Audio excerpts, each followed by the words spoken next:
Hello guys, welcome to Tacit classes English with Monica. आज हम पढ़ेंगे आपकी पोइम 8। टाइटल क्या है? My heaven, written by R.N. Tagore यानी रविंद्रनाथ टैगोर। तो ये जो पोइम है माई हेवन, इसका हिंदी एक्सप्लेनेशन मैं आपको पहले समझा चुकी हूँ, उसका वीडियो अपलोड कर चुकी हूँ। यदि आपने वो अभी तक नहीं देखा है तो माई हेवन का हिंदी एक्सप्लेनेशन वाला वीडियो आप पहले देख लीजिए, तभी आपको इसका सेंट्रल आइडिया और एक्सप्लेनेशन अच्छे से समझ में आएगा। उसका लिंक आपको डिस्क्रिप्शन बॉक्स में मिल जाएगा। ठीक है बच्चों, तो अब मैं बात करती हूँ माई हेवन की। माई हेवन एक बहुत ही फेमस पोइम है रविन्द्रनाथ टैगोर की, बहुत फेमस पोइम है। और एक फेमस बुक थी इनकी, द गीतांजलि, उसका ये एक्सट्रैक्ट है। ठीक है, उसमें से ये पोइम आपकी ली गई है। और आपको एक बात और बताऊं बच्चों कि ये जो आपकी माई हेवन पोइम है, इसी की वजह से इनको एक फेमस नोबेल प्राइज़ भी मिला था, जो कि लिटरेचर का बहुत बड़ा अवार्ड है। वो रविन्द्रनाथ टैगोर को मिला था 1913 में। ठीक है, तो जब आपने इसका हिंदी एक्सप्लेनेशन वाला वीडियो अगर पहले देख रखा है तो आपने देखा होगा कि उस पोएम में क्या बताया गया है। उस पोएम में ये बताया गया है कि ये जो पोएट हैं रविन्द्रनाथ टैगोर, वो कंट्री की जो उस समय वर्तमान स्थिति थी उससे वो खुश नहीं थे, है ना। तो वो भगवान से प्रार्थना कर रहे हैं कि मेरा देश कैसा हो, एक ऐसा आदर्श देश हो जहाँ पर किसी को किसी का कुछ भी भय ना हो, जहाँ पर शिक्षा सबके लिए फ्री हो, कोई प्रतिबंध ना हो, जात पात का कोई प्रतिबंध ना हो, ना ऊंच नीच की कोई भावना हो, है ना। मानव समाज कैसी हो, एक तर्कशील व्यक्तित्व हो मानव का, है ना, इस तरीके का समाज हो, लोग ईमानदार हों, निष्ठावान हों, सत्यनिष्ठ हों, है ना। ये सब चीज़ें हमने उस पोएम में पढ़ी थी। तो अब इसी माई हेवन पोएम का मैं आपको सेंट्रल आइडिया लिखना सिखाती हूँ और बताऊँगी यही सेंट्रल आइडिया वाला मैटर कैसे आप एक्सप्लेनेशन में भी डाल सकते हैं। तो आपके पेपर में चाहे माई हेवन का सेंट्रल आइडिया आ जाए या उसकी एक्सप्लेनेशन करने को आ जाए, किसी भी स्टेंजा की, छोटी सी पोएम है 2 स्टेंजा की, तो कोई सी भी पोएम का स्टेंजा आपके लिए आ जाए, इसका माई हेवन का कोई सा भी, तो आप उसको अच्छे से लिख के आ पाएंगे, ये जो मैटर आपको दे रही हूँ उसके लिए। ठीक है, तो पहले मैं आपको इसका सेंट्रल आइडिया समझाऊंगी और फिर उसको उसी मैटर को कैसे आप एक्सप्लेनेशन में लिखेंगे वो समझाऊंगी। ठीक है, तो चलिए शुरू करते हैं। देखिए, आपकी ये जो पोएम है माई हेवन, ये रविन्द्रनाथ टैगोर द्वारा लिखी हुई है, ये आपको सबको मालूम है ये बात। ठीक है, तो रविन्द्रनाथ टैगोर उन्होंने क्या बताया है in this poem? The poet images a country where the people minds should be free from fear and narrow mindedness।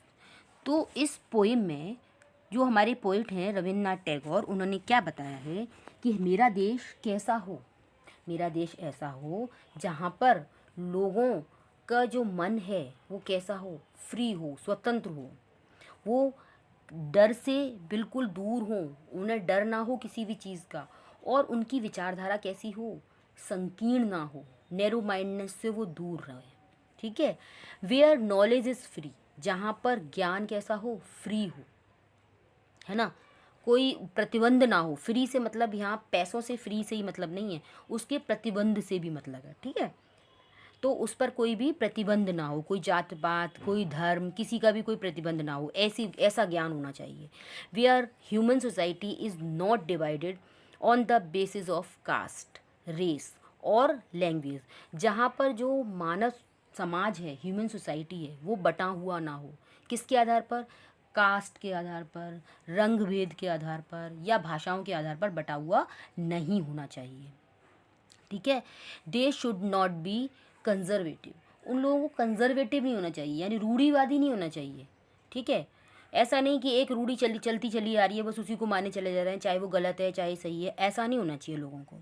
ठीक है, they should use their reason, in thinking and doing, वो अपने रीज़न से मतलब उनकी अपनी तर्क शक्ति का, जो लोग हैं हमारे देश के वो कैसे हों, जो अपनी तर्क शक्ति का इस्तेमाल करें, मतलब वो ये देखें कि क्या सही है और क्या गलत है, इसको सोचें समझें और करने में भी ध्यान रखें। ठीक है। Where the people are honest, जहाँ पर लोग कैसे हों, ऑनेस्ट हों, सिंसियर हों। ठीक है।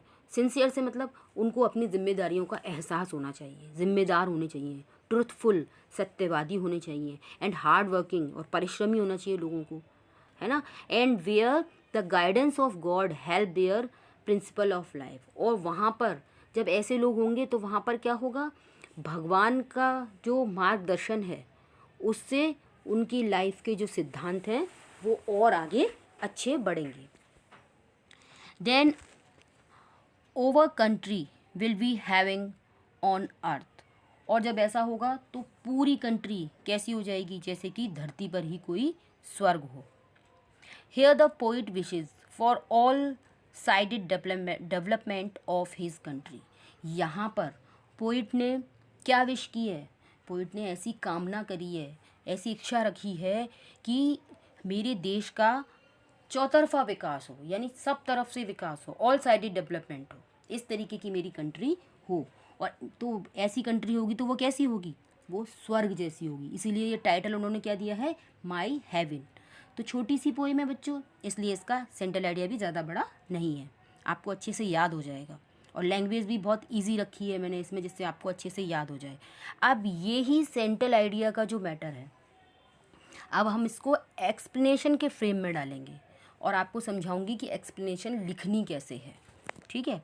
तो चलिए अब देखते हैं कि हम इसकी एक्सप्लेनेशन कैसे लिखेंगे। देखिए ये है आपकी एक्सप्लेनेशन। सबसे पहले क्या लिखना है आपको, हिंट लिखना है। मैंने पूरी पोएम की एक साथ दी है एक्सप्लेनेशन, इसलिए पोएम के पहले 1-2 वर्ड लिख दिए और लास्ट वाले 1-2 वर्ड लिख दिए। आपको पेपर में एक स्टेंजा आएगा तो आप उस स्टेंजा के पहले 1-2 वर्ड और लास्ट के 1-2 वर्ड आप हिंट में लिख दीजिएगा। ठीक है। उसके बाद आता है रेफरेंस। तो रेफरेंस में क्या लिखेंगे आप, these lines have been selected from the poem my heaven composed by Rabindranath Tagore. ये हो गया आपका रेफरेंस। कॉन्टेक्स्ट में क्या लिखना है, कॉन्टेक्स्ट में आपको बताना है जो भी लाइन आपके पेपर में आई हुई हैं तो आप लिखेंगे in these lines the poet imagine a country where the people mind should be free from fear and narrow mindness. इन लाइनों में पोइट ने ऐसी कल्पना की है कि ऐसे देश की कल्पना की है कि कैसा हो देश, जहाँ पर लोग संकीर्ण विचारधारा वाले ना हों, कैसे हों, उनका दिमाग कैसा हो, फ्री हो, है ना, विस्तृत हो। ठीक है। ये हो गया इसका कॉन्टेक्स्ट। अब एक्सप्लेनेशन पे आते हैं। यही चीज़ें हमने सेंट्रल आइडिया में भी पढ़ी थी। अब एक्सप्लेनेशन में क्या लिखेंगे हम, थोड़ा सा अपनी तरफ से एक वर्ड लगाएंगे, हेयर, मतलब यहाँ पर पोइट ने क्या कहा है। तो here the poet imagines a country where the people minds should be free from fear and narrow mindness. आपको हिंदी में इसका अर्थ पहले मैं समझा चुकी हूँ, तो केवल रीड कर रही हूँ। Where knowledge is free, where human society is not divided on the basis of caste, race और लैंग्वेज। ठीक है। They should not be conservative, they should use their reason in thinking and doing, where the people are honest, sincere, truthful and hardworking, and where the guidance of God help their principle of life. ठीक है। Here the poet wishes for all side development of his country. ठीक है। ये हो गया इसका explanation. अब most important thing जो आपको एक्सप्लेनेशन में ज़रूर लिख के आनी है, उसी से आपको अच्छे मार्क मिलेंगे, वो है आपका नोट। तो अब हम नोट देखेंगे। देखो ये जो पोएम है ना, इसमें ना बहुत सारे मेटाफर हैं, है ना, बहुत सारी जगह मेटाफर का यूज़ हुआ है। तो मैं आपको बता दूंगी कहाँ कहाँ हुआ है। आप कोई से भी वर्ड इसमें से आपके पेपर में आ जाएं, पहले स्टेंजा में से दूसरे स्टेंजा में से आप छांट के लिख सकते हैं कि वहाँ पर मेटाफर का यूज़ हुआ है। तो देखिए मैंने ऊपर दिया है फिगर ऑफ स्पीच, कौन सी है, मेटाफर। अब कहाँ कहाँ है देखिए, narrow domestic walls, tireless striving stretches its arms, इसमें आपको मेटाफर दिखाई दे रहा है दोनों जगह, है ना। डेयरी डेजर्ट मेटाफर है। Sand of dead habit and heaven of freedom, इसमें भी आपको मेटाफर दिखाई दे रहा है। ठीक है, तो इन सब जगहों पर बजाय मैंने सारी लाइनें लिखने के, वो जहाँ जहाँ फ्रेजेस जिनमें मेटाफर का यूज़ हुआ है वो मैंने यहाँ पर लिख दिए हैं। आप चाहें तो पूरी पूरी लाइन भी लिख के आ सकते हैं। ओके, आप देखिए अब दूसरी बात, नोट में हम क्या लिखेंगे, it is an extract from the Gitanjali. ये जो लाइन आपके पेपर में आई हैं वो गीतांजलि का ही एक्सट्रैक्ट है, ये आप आराम से लिख के आ सकते हैं। ठीक है, अब it is N inspiring poem which drawers the picture of an ideal country, है ऐसा, बहुत इंस्पायरिंग पोइम है। और क्या किस चीज़ की पिक्चर ड्रॉ करती है, एक आइडियल कंट्री की, यानी आदर्श देश कैसा हो उसकी पिक्चर हमारे सामने पोइट ने ड्रॉ की है इसमें। ठीक है, तो आप ये नोट में बिल्कुल लिख के आ सकते हैं। The language of the poem is so melodious, और इसकी लैंग्वेज कैसी है, मेलोडियस है, आपको बड़ी अच्छी लग रही है पढ़ने में, है ना, बहुत मेलोडियस है, बहुत शांति दे रही है, मन को अच्छा लग रहा है इसको पढ़ के। ओके, तो ये होगी इसकी लैंग्वेज। ठीक, तो इसका आपने सेंट्रल आइडिया समझा, आपने इसकी एक्सप्लेनेशन समझी, आपने ये समझा कि इसमें नोट हम कैसे लिख के आएंगे।